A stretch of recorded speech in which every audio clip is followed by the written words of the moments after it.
If you're considering a cattle panel arch to trellis plants onto, I'll tell you how I got my cattle panels without a truck, how I set them up, and what I grow on them in this video.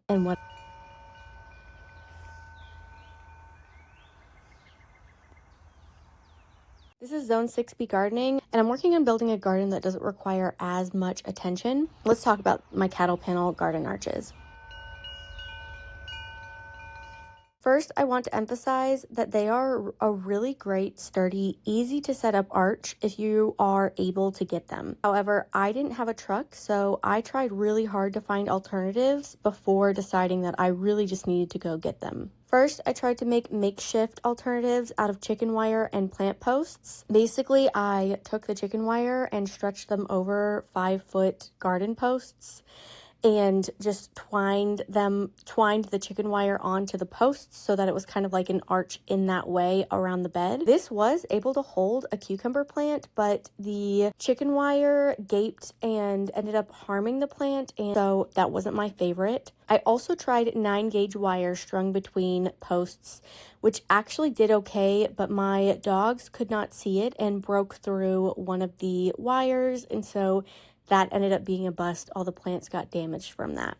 Finally, this season, I decided to pull the plug and get the panels. I ended up renting a 9-foot U-Haul van with the goal of bending 8 panels into it and taking them home. Based on the measurements that I'd seen on the internet and how big these things were when you folded them, it seemed like this was going to work and that they would fit in this van. When I got to Tractor Supply, you buy them up at the counter and then you take your car or vehicle to the yard and they help you load up the panels into whatever your vehicle is.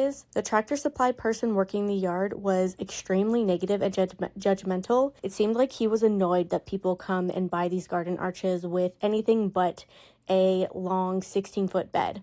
Anyways, I pushed forward and unfortunately we were only able to fit 2 panels bent into the back of the van at a time. So I had to do 2 trips and I only got 4 16-foot panels. So I got the 16-foot cattle panels back to my home.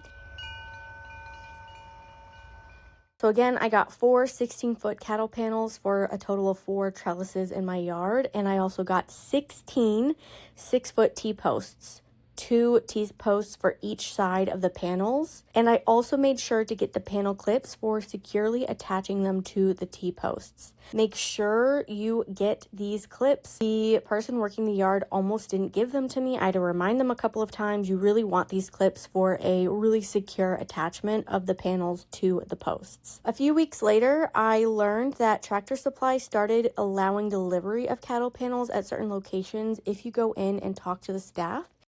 As of filming this, it actually is also now available online for a delivery fee, so way more accessible if you're not able to transport them. So if you're like, oh my gosh, they deliver, thank you so much for telling me, please give this video a like.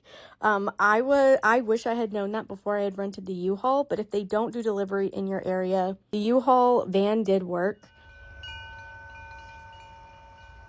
That's how I got my cattle panels home.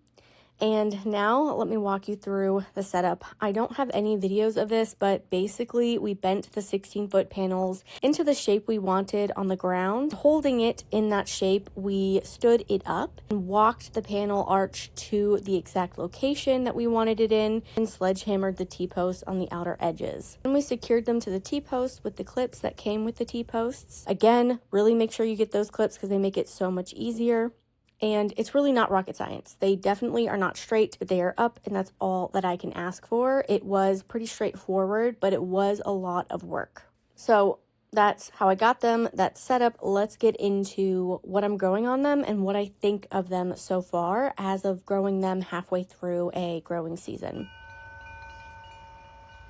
First, it is so easy to grow anything that needs support up them. Tying things to stakes, sticks, posts is so annoying, and if you don't catch it at the right time, it's really hard to fix. But being able to weave plants into the big squares along the panel is so easy and so forgiving if you miss a few days. Because the squares are so big, it's really easy to just put the plant into the spots. Second, I love the vertical growing space they give.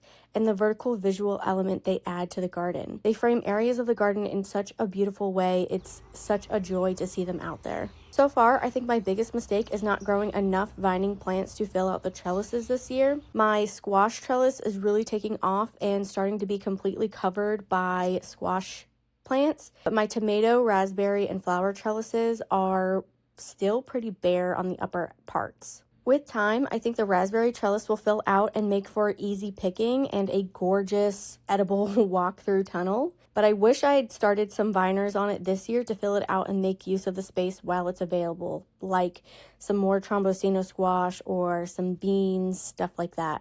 I do think as of filming this, it's early enough to try to start some yard-long beans along it, so I will do that, but I just feel like it was a missed opportunity. The tomato trellis definitely is lacking coverage too, and while I have a lot of time left to fill out the trellis with the indeterminate tomatoes, I do think next year I should plant beans or squash in between each plant earlier to fill it out. I think a huge way to make these trellises beautiful and not leaning on the side of eyesore is to make sure there are plants almost all the way up them.